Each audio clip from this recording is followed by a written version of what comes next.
evening, I'm Bill Hemmer, and tonight for Bret Baier. The fate of President Trump's immigration order is now in the hands of 3 judges in San Francisco. A decision from that panel is expected quickly, perhaps within hours. But the eventual decision is likely headed for the highest court in the country. So then, where are we at the moment? Chief White House correspondent John Roberts starts us off tonight from the North Lawn. And John, good evening to you. Bill, good evening to you. I'm looking at the just filed brief that the White House has filed with the Ninth Circuit Court of Appeals. The argument they make is that the executive order is a lawful exercise of the president's authority over the entry of aliens into the United States and the admission of refugees. The president is determined to have his extreme vetting executive order reinstated and is confident that even in the notoriously liberal Ninth Circuit Court of Appeals, his argument will win the day. In its appeal to the Ninth Circuit Court in San Francisco, the Justice Department argues that the president acted within his constitutional statutory powers in implementing the immigration ban, and that because the measure is only temporary, he was well within his authority to do it. Judge Andrew Napolitano believes the president is on a solid legal footing under the statute. It specifically grants to the president the authority to suspend the immigration status of any person, class of people, or group of people based upon the president's judgment alone that their immigration might adversely affect public health, public safety, or national security. And that's what President Trump has done. The attorneys general of Washington State and Minnesota, who filed the suit in Seattle's federal district court, argue that lifting the restraining order against the extreme vetting program would, quote, unleash chaos again and inflict harm on certain individuals, separating families, stranding our university students and faculty, and barring travel. 16 other Democratic attorneys general today threw their support behind them. And they were joined by former secretaries of state Madeleine Albright and John Kerry, former CIA directors Michael Hayden and Michael Morrell, and others who wrote that reinstating the travel ban could, quote, do long-term damage to our national security and foreign policy interests, endangering U.S. troops in the field and disrupting counterterrorism and national security partnerships. At CENTCOM headquarters in Florida today, the nexus in the fight against terror, there was enthusiastic support for the president's plan. We need strong programs so that people that love us and want to love our country and will end up loving our country are allowed in, not people that want to destroy us and destroy our country. There was also plenty of support for President Trump's order to review military readiness, particularly his pledge to give the military the tools it needs to fight terrorism and other enemies across the globe. But the president ran into a buzzsaw of criticism over comments he made about Vladimir Putin on Sunday in his pre-Super Bowl interview. He's a killer, though. Putin's a killer. A lot of killers. We got a lot of killers. Why, you think our country's so innocent? Do you think our country's so innocent? I don't know of any government leaders that are killers. Well, take a look at what we've done, too. We've made a lot of mistakes. Democrats, even some Republicans, saw that as drawing a moral equivalency between Russia and the United States. Senator Marco Rubio tweeted, when has a Democratic political activist been poisoned by the GOP or vice versa? We are not the same as #Putin. And this from Nebraska Senator Ben Sasse. There is no moral equivalency between the United States of America, the greatest freedom-loving nation in the history of the world, and the murderous thugs that are in Putin's defense of his cronyism. The president is walking a fine diplomatic line with Vladimir Putin, hoping to engage his help in the fight against ISIS. And while the Ninth Circuit Court of Appeals could possibly rule tonight on the extreme vetting executive order, the White House bill is not expecting a decision until at least sometime tomorrow. We await on that. Thank you, John Roberts from the White House tonight. Some Republicans are putting distance between themselves and the president's comments about Vladimir Putin. This coming amid reports of growing palace intrigue within the Trump White House. Senior political analyst Brit Hume joins us tonight to talk about that. And Brit, good evening to you. Hi, Bill. Good to see you. When you look at this now, how do you analyze how this is coming down at the moment? What explains, or perhaps what's the calculation behind the president's words? What I think is happening here, Bill, is that Trump has this hunch that he's going to be able to strike some kind of relationship with Vladimir Putin in which they will be allies in the war on terror and fight ISIS together, and that he will have a smooth relationship with him. I don't think he's sure that's going to happen. Indeed, he says he's not sure that's going to happen. But he seems intent on protecting the possibility. Thus, you hear him, refusing to go along with Bill O'Reilly's quite factual assertion that Putin is a killer.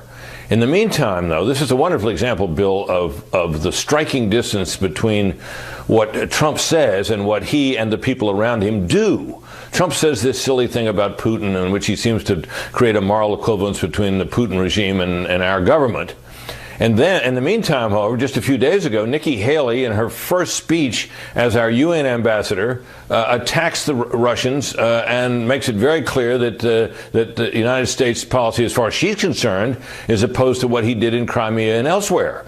So you get this striking contrast between what the people around Trump, and often himself, do and what he sometimes says. He says a lot of silly things. He often does a lot smarter things. Topic number 2, Britt. What is your sense about what happens with that Ninth Circuit in San Francisco regarding the immigration ruling? Well, the Ninth Circuit is a left-wing circuit. I don't know which judges are on the panel and where they fall. The law, as far as I can tell, and I've read a lot on this, is very much on the president's side here, which is not to say this is wise policy, but that's not the question. The question is whether the president had the legal right to do what he did, and whether the judge in Seattle who said in the process of issuing a temporary restraining order, which, by the way, does nothing but freeze things until the actual legality of the matter can be adjudicated, whether he had a leg to stand on when he said that the plaintiffs, that is, those who were suing the administration, were likely to prevail on the merits.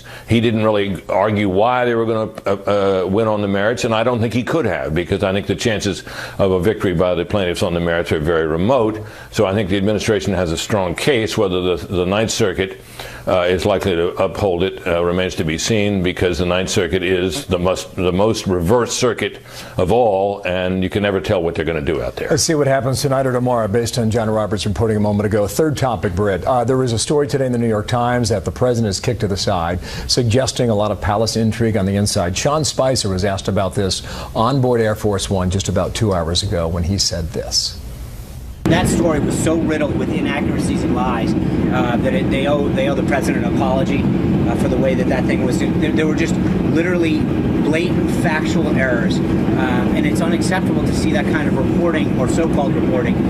That is literally the epitome of fake news. So reflect on your time at the White House as a reporter there. How does this happen, or does it happen 2 weeks in, Britt? Well, one aspect of the story was reporting on apparent alleged goings-on late at night in the White House, where the president is, because his wife and son are still in New York alone, and it spoke of him, wandering in his bathrobe and so on. I can tell you this, very, very few people know what a president is doing in the family quarters late at night. And it is hard to imagine that any of them would be talking to the New York Times at this stage. So I think there is ample reason to be skeptical of that story, however interesting it may have been. Thank you, Britt. Good to see you tonight. Britt Hume with us here. Thank you.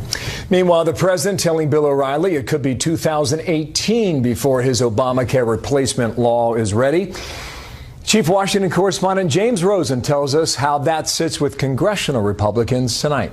In his Super Bowl Sunday sit-down with Bill O'Reilly, President Trump punted his Obamacare overhaul way down the field. And maybe it'll take till sometime into next year. Suddenly, and perhaps remembering previous promises like this one, As soon as our secretary is approved and gets into the office, we'll be filing a plan. The president immediately floated a swifter timetable. I would like to say by the end of the year, at least the rudiments, but we should have something within the year and the following year. The nominee for Secretary of Health and Human Services, Georgia Congressman Tom Price, is still several days away from a confirmation vote. Even farther away is Seema Verma, the nominee to run the Centers for Medicare and Medicaid Services, who has not yet even had a confirmation hearing. House Speaker Paul Ryan had said last week he wants to move legislation by the first quarter of 2017. This weekend, he sought to reassure the Republican base that the GOP conference is not looking simply to improve the existing law. You have to repeal Obamacare and replace it with something better, patient-centered healthcare, and that is how you repair this healthcare system. I think this was somewhere along the line there was a somewhere along the line there was a confusion that we were going to take the Obamacare architecture and, tinker at the margins and repair it. You can't. It is a collapsing law. Inside the House Freedom Caucus, the same group of upstart GOP lawmakers who helped topple John Boehner from the speakership, the slipping timetable has stirred concern. Originally, we were going to wait for the retreat. Now we're waiting for March. Are we going to wait for August recess? I certainly hope not. It needs to take place this Congress because that's what we told the voters we were going to do.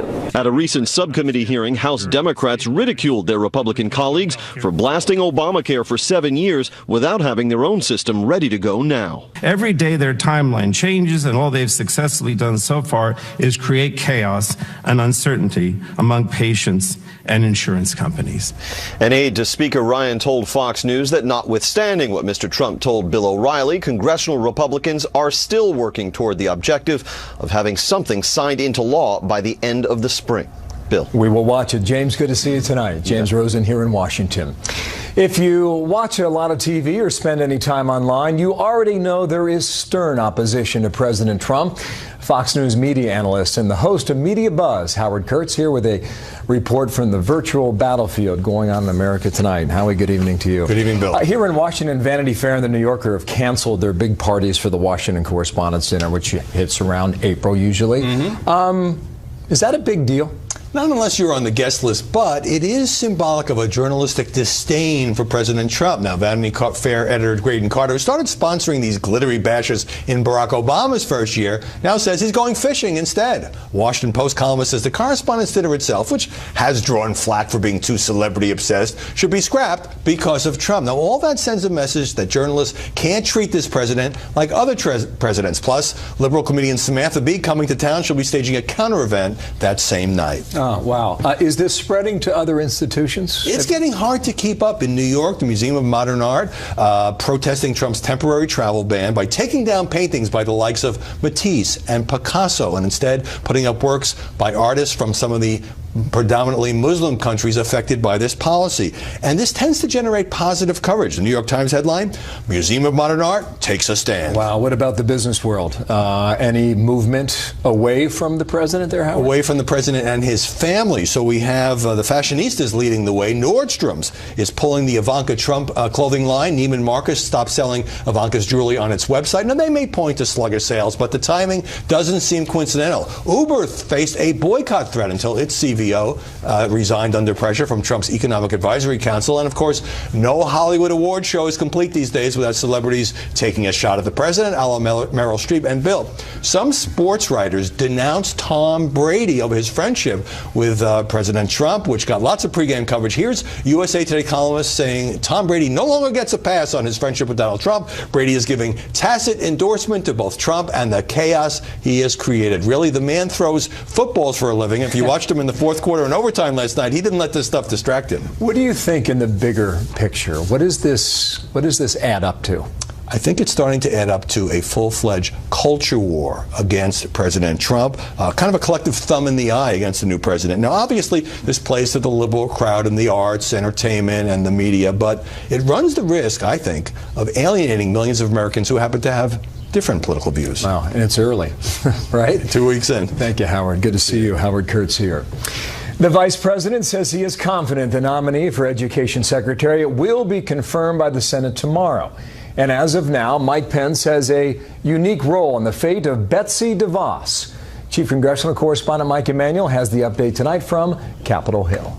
Ahead of the confirmation vote tomorrow, Democrats say they'll hold the Senate floor for 24 hours to protest Betsy DeVos's nomination for Education Secretary. It is difficult to imagine a worse choice to head the Department of Education. Frankly, Ms. DeVos's answers at the hearings were embarrassing, not only for her, but for my Republican colleagues on the committee. Republican Susan Collins of Maine and Lisa Murkowski of Alaska also say they'll vote no, so it's setting up to be a 50-50 vote in the Senate. On Fox News Sunday, Pence said despite the gridlock, he believes DeVos will be confirmed. It'll be my high honor to cast the deciding tie-breaking vote on the floor of the Senate next week. There is Republican frustration because at this stage in 2009, President Obama had 11 cabinet secretaries confirmed, plus a defense secretary who continued to serve, while President Trump only has 4 so far. Republicans complain this is the slowest confirmation pace since George Washington. Senate GOP leaders plan to finish 4 more this week: DeVos, Jeff Sessions for Attorney General, Dr. Tom Price for Health and Human Services, and Steve Mnuchin for Treasury. The more consequential fight will come over the nomination of Judge Neil Gorsuch for the Supreme Court. Today, the judge reached out to more Democrats. Gorsuch met with Senator Jon Tester from Montana, who is seen as a moderate and up for re-election next year. And he met with the top Democrat on the Judiciary Committee, California's Dianne Feinstein. Also today, California Democrat Congresswoman Maxine Waters was confronted about tweeting last week her greatest desire was leading President Trump right to impeachment. I have not called for the impeachment yet. He's doing it himself. Eventually, we've got to do something about him. It put House Democratic leader Nancy Pelosi in an awkward spot. I'm not here to talk about impeachment today. A House Democrat talking impeachment 2 weeks into a new administration tells you how toxic things are in Congress right now. The nasty tone is having an impact on everything. Bill? Well, Mike Emanuel, thank you from the Hill tonight. Thank you, Mike. Stocks were down. The Dow lost 19 points. S&P 500 finished down 5, and the Nasdaq gave back 3 points in trading earlier today. This is a Fox News alert. Fox News confirming a moment ago. We're hearing from the appeals court, the Ninth Circuit in San Francisco. It has ordered 1 hour of oral arguments for tomorrow, Tuesday, February 7th, to take place at 6 o'clock Eastern Time, 3 o'clock on the West Coast. And a recording of those arguments will be available to the public when it concludes. And we are hearing that 3-judge panel will rule soon thereafter. So stay tuned for more information as that rolls in throughout the night tonight and again into the day tomorrow. In the meantime, a U.S. defense official telling Fox News 3 Chinese warships sailed near the contested Senkaku Islands today, 2 days after the new American Defense Secretary James Mattis made a visit in Japan, vowing to defend those islands. The Chinese ships sailed within Japan's territorial waters off the uninhabited islands in the East China Sea. Japan claiming those islands since the late 19th century. China has laid claim as well since the end of the Second World War. They expect the death toll to rise in Afghanistan as survivors dig out from massive avalanches triggered by heavy snowfall in that country. At least 119 people killed in recent days, at least 90 others injured, and 190 homes were destroyed. Israel's parliament has passed a contentious law that retroactively legalizes thousands of West Bank settlement homes. Critics saying the structures were built unlawfully on private Palestinian land. Palestinians condemn the law, and it's expected the fight will go to Israel's highest court in the country. Fighting in that country elsewhere in the Middle East now was at the top of the agenda today when the president made a visit to U.S. Central Command headquarters in Tampa, Florida. Kevin Corke shows us what happened and what was said there today. The contrast couldn't have been more stark. A raucous, full-throated welcome for Commander-in-Chief making his very first visit to Central Command. Well, come on, you have to stay. But the exchange with U.S. service personnel was lighthearted and brief. The visit itself was punctuated by a sobering, resolute address that laid bare the challenge facing the defenders of freedom the world over. Today we deliver a message in one very unified voice to these forces of death and destruction. America and its allies will defeat you. The president's tone seemed reflective of the briefings he received today from CENTCOM's senior cadre, charged with degrading and ultimately destroying ISIS. His remarks also seemed to echo January's presidential memorandum, in which Mr. Trump called for a comprehensive strategy to defeat ISIS, a review of any recommended changes in approach, detailed mechanisms to cut off the terror group's financial support, and a detailed strategy to fund the plan, one that his defense secretary doesn't believe will require a major shift in manpower, at least not yet. He didn't mention Iran in his remarks today. The president hasn't minced words when it comes to describing what he's called an increasingly disruptive Tehran. They have total disregard for our country. They are the #1 terrorist state, and they're sending money all over the place and weapons. I think he is right in this. I think Iran is wrong in this. They are not conventional ballistic missiles, but Iran has a lot of them, more than anybody else in that area.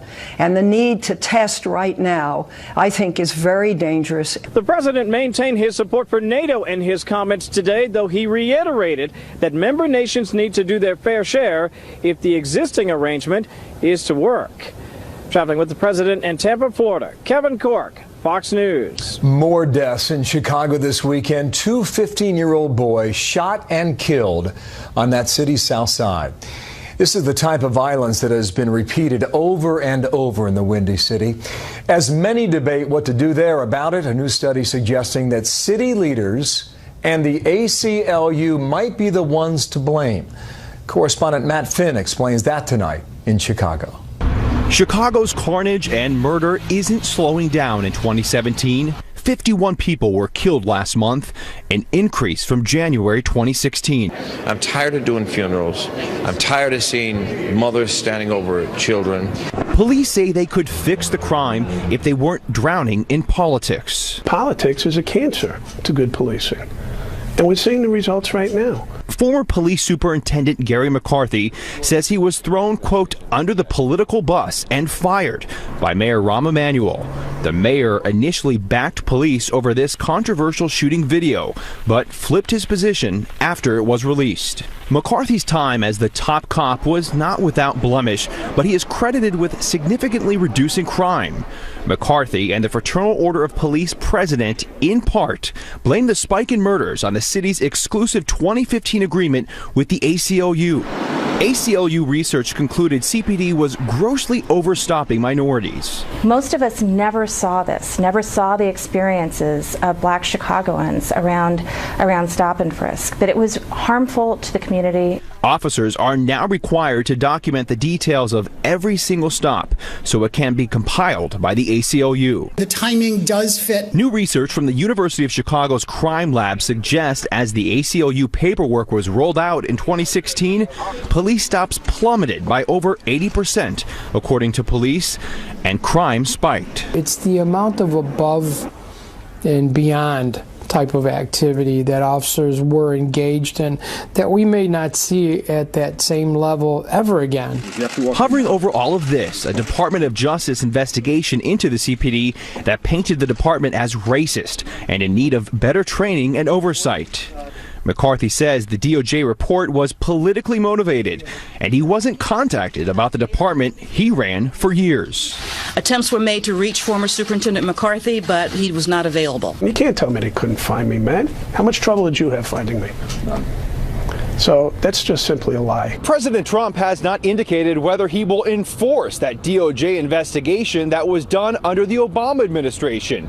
The ACLU says the drop in police stops here in Chicago is a victory, and the police department is to blame for the spike in crime. Bill? Matt, thank you. Matt Finn reporting tonight from Chicago. After losing the big election back in November, Democrats are trying to figure out who will be the next one to lead them. Control of the party hanging in the balance tonight as Kristen Fisher picks up the story from there. How bad is it to be a Democrat at the start of the Trump administration? The head of the party in South Carolina explained it like this. Jesus Christ came back in South Carolina and ran as a Democrat in some of the congressional districts that we have. He would not win. That is how bad it is right now. Jamie Harrison is one of 10 people hoping to lead the Democratic National Committee away from the crushing losses of 2016 and into a future that can capitalize on the mass protests against Donald Trump's presidency. At a forum Saturday in Detroit, the candidates provided postmortems for why Democrats lost in November and what they would do different as chair of the DNC. Minnesota Congressman Keith Ellison and former Labor Secretary Tom Perez have emerged as the two frontrunners in a race where battle lines have lingered since the presidential primary primaries. On one side, the establishment, represented by Secretary Hillary Clinton and Vice President Joe Biden, who just endorsed his fellow member of the Obama administration. On the other side, the progressive wing of the party, made popular by Senators Bernie Sanders and Elizabeth Warren, who back Ellison. It's a struggle for the soul of the Democratic Party, one that will shape it for years to come. It's very important, I think, for the Democrats to win, to have their generational wheel turn now. It's time for the next crew to come in and take over from an aging group of Democrats here in Washington. It's how the Republicans have done it. Now, one candidate has already been removed from the race. Vincent Tolliver was kicked out for suggesting that Ellison should be disqualified because he's a Muslim, the first Muslim ever elected to Congress. So the race has already gotten ugly, and it could get worse because the final vote is still almost 3 weeks away. Bill? Wow, something to watch again. Kristen Fisher, thank you in Washington tonight.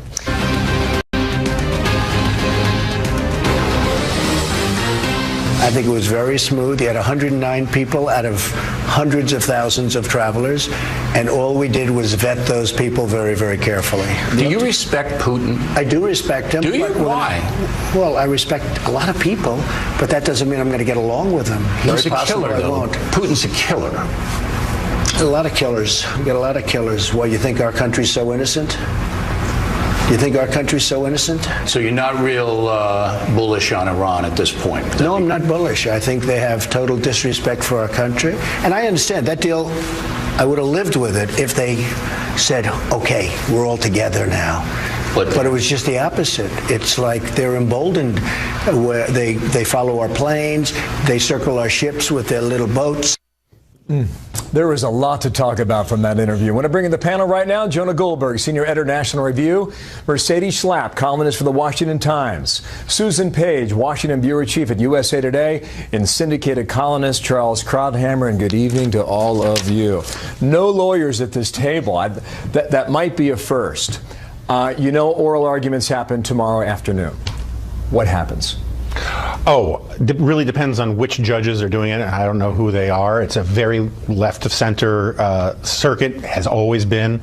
I would think just on those facts, my guess is that the Trump administration gets bad news from them. But that said, I think that has more to do with the left-wing politics of that circuit than it has to do with the merits of the case. You know, whatever you think of the merits, whatever you think of the actual policy, you know, Justice Scalia used to have a stamp on his desk that said "stupid but constitutional." And I'm not saying that the Trump policy is stupid. I support most of it. But just because people don't like it doesn't mean it's unconstitutional. The president has broad authority in these kinds of areas, both by statute and by the Constitution, to do these kinds of things.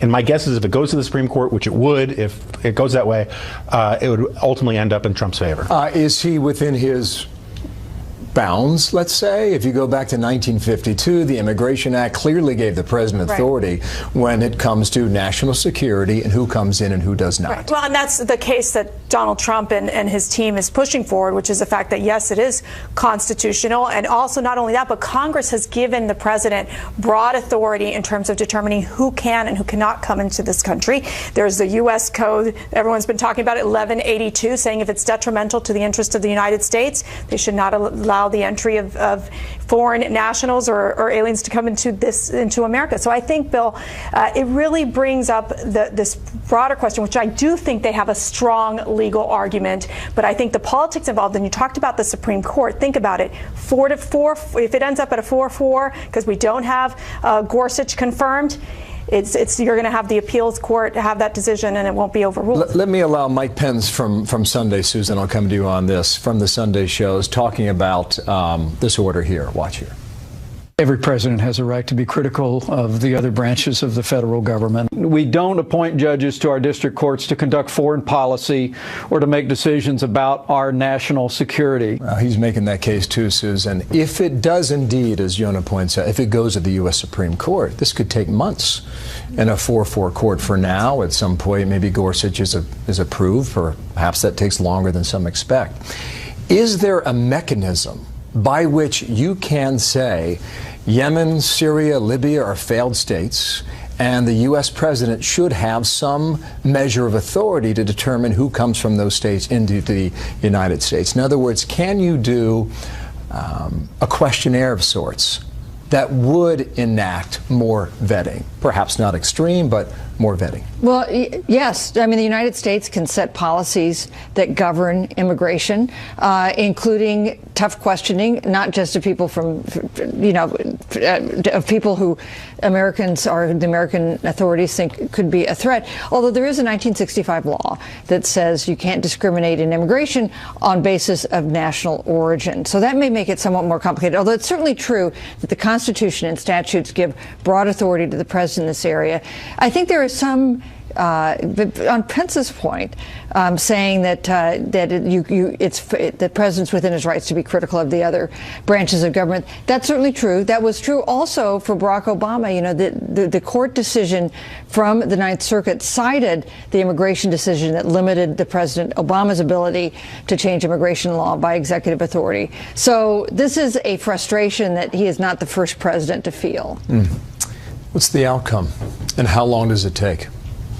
Well, I expect we'll get a ruling from the Ninth Circuit quickly, and I think Joan is right. It's the most left-leaning and the most overturned circuit in the country, so that's likely to be anti the immigration executive order. Then you go to the Supreme Court, which is split to 4-4.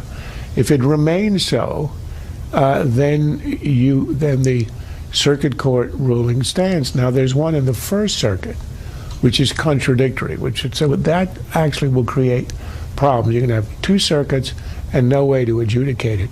Although I would say the case for the legality and the constitutionality of the order is so strong that I wonder whether or not one of the four liberal justices in the Supreme Court would not rule for Trump. Again, this is saying nothing about the wisdom of the policy. But in the ruling from the district court judge who issued the temporary stay, he simply asserted what you have to determine if you're going to stay in executive order is to say there was a good chance that the stay would be upheld because the order is illegal. The judge gave no reasoning. He made simply a statement of its illegality. You wonder how they're going to look at that in the Ninth Circuit. But there is nothing there, and it's very hard to make that case. So I think in the end, the legality of it will probably end up being upheld. The wisdom, I think, is still a major issue. A tweet from over the weekend, this was Saturday, from the president on screen now. The opinion of this so-called judge, he tweeted, takes law enforcement away from our country. It's ridiculous and will be overturned. I think that phrase, the so-called judge, Mercedes, that got the left I probably would have inserted invigorated. Activist judge instead of so-called judge if I were President Trump. The point he was trying to make there, too, is that this federal judge went too broad on the ruling. The fact is that maybe it should have stuck to just the states that filed the lawsuit as opposed to a nationwide restraining order. And this is Donald Trump. I mean, he does not follow the political rules that we know of not criticizing judges, but he feels pretty strongly that this judge got it wrong, and he was not shy about it. Quickly, if I could. Look at the upside. He didn't call him a Mexican judge.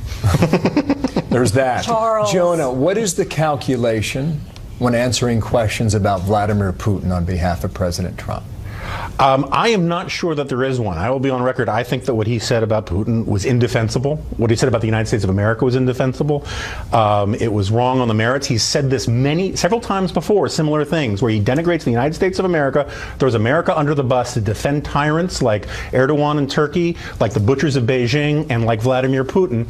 And I think he has it in his head that this is what serious countries do, is they behave the way Vladimir Putin does. He has said he wants to get along with Russia. Yeah, well, you can disagree and still. But wanting to get along with Russia in and of itself is meaningless. The point is, to what end? And he says it's to fight ISIS. Great, but that is a more complicated argument, and they're not exactly the most reliable ally when it comes to events in the Middle East. Susan, what is the calculation? And mystifying even to his allies, even Mitch McConnell, who's been pretty careful to be supportive of President Trump whenever possible, distance himself from his comments equating Vladimir Putin with American leaders. In a moment here, Betsy DeVos. She is up next here. Her confirmation, we expect, well, could be tomorrow. And the timeline is changing for Obamacare. We'll get to all that back with the panel in a moment here from Washington.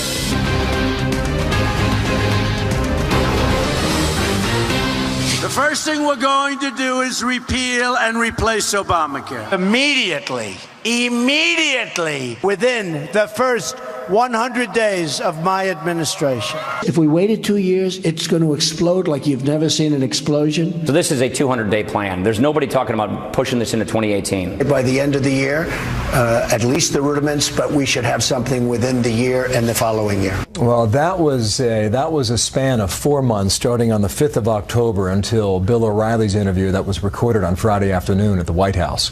We're back with our panel on this, and Mercedes.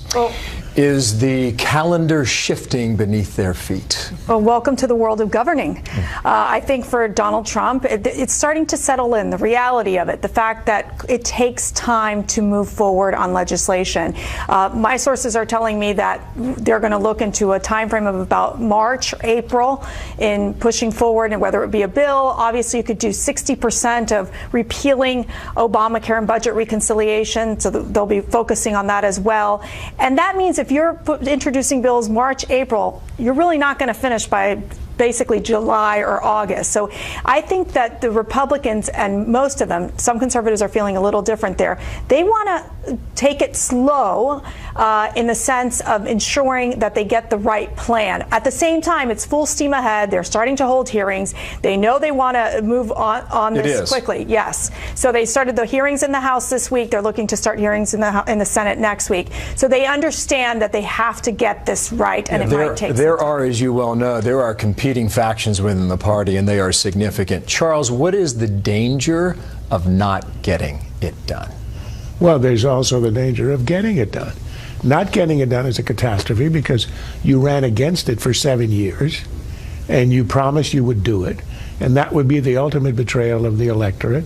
One of the reasons of the rise of Donald Trump is because so many conservatives, so many Republicans said that they had been betrayed by their leaders. This would be the ultimate one. So it has to get done. The problem is that if you get it done, you own the entire system of American medicine. Obamacare is 2,000 pages. It's not one reform. It's 1,000 reforms whose interactions are complex, contradictory, and unpredictable, and that's what we're stuck with now. And it's collapsing. But if you replace, you are going to have to redo all of American medicine all over again, and then you become responsible. And politically, the danger is that you own the system. So if something goes wrong in anybody's life, denied coverage, lousy coverage, no available doctor, etc., premiums increasing, whatever it is, whether or not it's the cause of the replacement bill, you will be responsible for it and blamed. So the Republicans are going to own health care the way that the Democrats did for 7 years, and it almost destroyed the party if you look at all the losses in the Obama years. I think about the time that President Obama spent on Obamacare. Was it 10 months? Every day? Yeah, he gave a speech, he gave something like 52 speeches in a year on Obamacare, and he never made the thing popular in the first place. The point is, this isn't easy. Yeah. And he said it was a messaging problem. Right. The Speaker of the House was asked about this on Sunday and characterized it this way here. If you're going to repair the American healthcare system and fix its problems, you have to repeal Obamacare and replace it with something better, patient-centered healthcare, and that is how you repair this healthcare system. This was somewhere along the line there was somewhere along the line there was a confusion that we were going to take the Obamacare architecture and tinker at the margins and repair it. You can't. It is a collapsing law. And so there it is. It's collapsing, and it needs to go. There it is in the House. You know, Republicans in the Senate do not agree with Speaker Ryan on what to do. Chuck Schumer told me last week there was a 50-50 chance that Republicans in the Senate would not be able to repeal Obamacare this year because of these differences and because of concern of what you end up with if you repeal it and you don't have a really firm plan in place.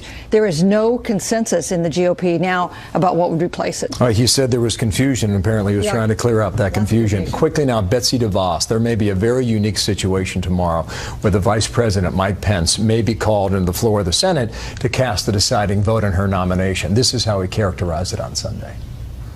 I'm going to be called on next week for the first time in American history as vice president to cast the deciding tie-breaking vote for a cabinet nominee. Chris, that's never happened in the history of this country, but I think it shows the level of obstruction by the Democrats in the Senate.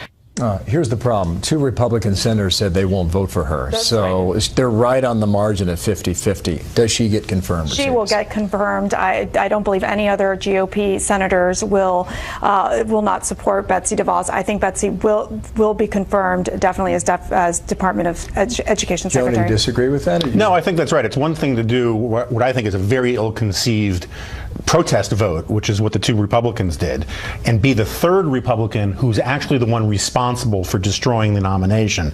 And I don't think any Republican wants to step forward and be that person. But, huge galvanizing fight for Democrats. This was they're going to lose the vote tomorrow, it looks like. But this has succeeded in really stiffening the spine of Democratic senators who once thought maybe we'd work with Donald Trump on things where we could agree. This opposition from the grassroots and the flood of calls that they've gotten at their district offices. From the teachers' unions. From the teachers' unions. What does that say about the Democratic Party? That the one thing that you can't touch is the feathered nest of the teachers' unions. Right. They call Jeff Sessions a racist, but they're probably going to confirm him. But don't you dare go after the teachers' unions. She is a big proponent of charter schools. Can you characterize how, if she is confirmed, she will change education in America, or will she? I don't know if she's going to succeed or not, because she's going to have to take on the teachers' union head on. There's a risk in doing that. On the other hand, the upside is huge. It's so illogical to deny poor kids, particularly in the inner cities, the kind of education that wealthier people, white people, etc., are getting on the basis of somehow it'll destroy public education, I think cannot stand. And if you can pierce that, if you can change it, you will see results. And it's all going to hinge ultimately on whether there are results. And we have never tried school choice. It's about time. Thank you, panel. Good to see you all. Thanks for watching us tonight. Good to be in your home. I'm Bill Hemmer. Good night from Washington. The first 100 days with Martha MacCallum comes your way next. We'll see you later.